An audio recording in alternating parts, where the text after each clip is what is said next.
Hello guys, আমি Mona Lisa. আজকে চলে এসেছি সেই খুবই ভাইরাল ট্রেন্ডিং একটা টিস্যু পেপার গোলাপ ফুল বানানো নিয়ে। তো এখানে যা যা প্রয়োজন, জল, তুলি, রং, পেন্সিল, টিস্যু পেপার অবশ্যই সবগুলো নিয়ে চলে এসেছি।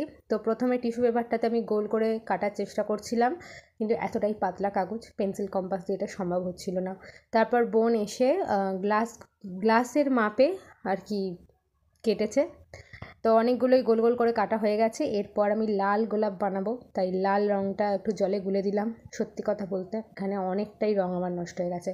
আমি অনেক ভয় করে করে, অনেক সাহস করে করে আর কি এই যে জলের বাটিতে কাগজগুলোর ধারগুলো আর কি ভিজাচ্ছিলাম। আসলে কাগজগুলো এতটাই পাতলা, বুঝতে পারছিলাম না যে ঠিকঠাক হবে কি না। তো যাই হোক, অনেক সাহস করে আমি সব কাগজগুলোকে লাল রং করলাম। এরপর এটাকে রোদে শুকোতে দেওয়ার পালা। তো এই যে হয়ে গেছে, মানে ভেজানো হয়ে গেছে, রোদে শুকোতেও দেওয়া হয়ে গেছিলো। তারপর এই যে তুলে এনেছি। এরপর বোন হচ্ছে গ্লাসে একটা একটা করে সব দিচ্ছে।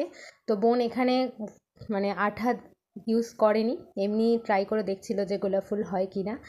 তো সিরিয়াসলি গাইস, যখন এটা মানে ফাইনাল লুক দেখার জন্য আমি খুব এক্সাইটেড ছিলাম। তোমরাও দেখো।